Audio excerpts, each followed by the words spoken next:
భారత చరిత్రలో ఎంతోమంది రాజులు వచ్చారు, ఎంతోమంది సామ్రాజ్యాలు నిర్మించారు.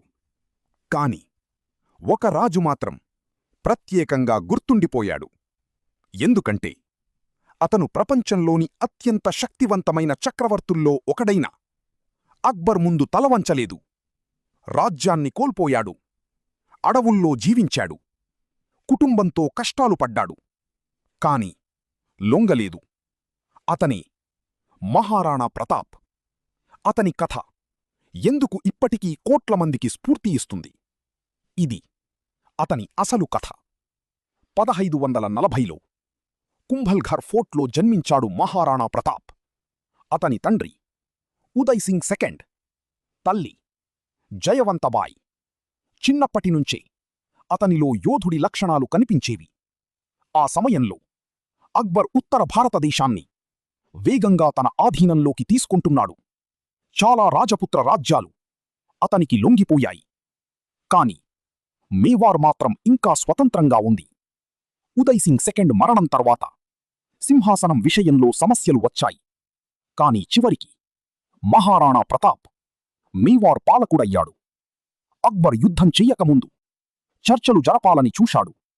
అనేక దూతలను పంపించాడు. ఒక్క మాట మాత్రమే, లొంగిపో. కాని మహారాణా ప్రతాప్ తిరస్కరించాడు. యుద్ధం తప్పదని అర్థమైంది. మహారాణా ప్రతాప్ తన సైన్యాన్ని సిద్ధం చేశాడు. అతని వద్ద భారీ వనరులు లేవు, కాని ధైర్యం ఉంది. 1576 చరిత్రలో నిలిచిపోయిన రోజు. బ్యాటిల్ ఆఫ్ హల్దీఘాటీ ప్రారంభమైంది.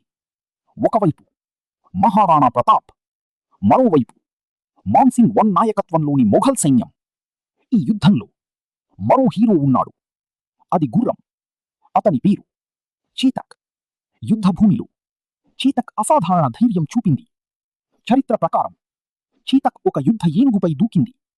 మహారాణా ప్రతాప్ నీరుగా శత్రువుపై దాడి చేశాడు. మొఘల్ సైన్యం సంఖ్యలో ఎక్కువ. మహారాణా ప్రతాప్ తీవ్రంగా పోరాడినా యుద్ధ పరిస్థితి కఠినంగా మారింది. చేతక్ తీవ్రంగా గాయపడింది. అయినా తన యజమానిని సురక్షితంగా తీసుకెళ్ళింది. ఒక పెద్ద గోతిని దాటింది. తర్వాత కూలిపోయింది.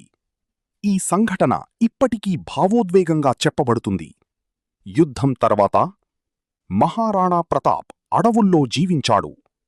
కుటుంబంతో చాలా కష్టాలు ఎదుర్కొన్నాడు. చాలా కథల ప్రకారం ఆహారం కూడా లేని రోజులు వచ్చాయి. అప్పుడు భామాషా తన సంపదను ఇచ్చాడు. ఆ సహాయం యుద్ధాన్ని తిరిగి ప్రారంభించడానికి సహాయపడింది. మహారాణా ప్రతాప్ మళ్లీ కోటలను స్వాధీనం చేసుకున్నాడు. కుంభల్ఘర్ ఫోర్ట్ సహా అనేక ప్రాంతాలను తిరిగి పొందాడు.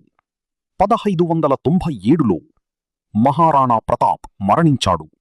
కాని అతని గౌరవం మరణించలేదు. రాజ్యాన్ని కోల్పోయినా, జీవితం కష్టమైనా అక్బర్కి లొంగని రాజుగా మహారాణా ప్రతాప్ చరిత్రలో నిలిచిపోయాడు. అందుకే ఇప్పటికీ అతని పేరు గౌరవంగా పలుకుతారు.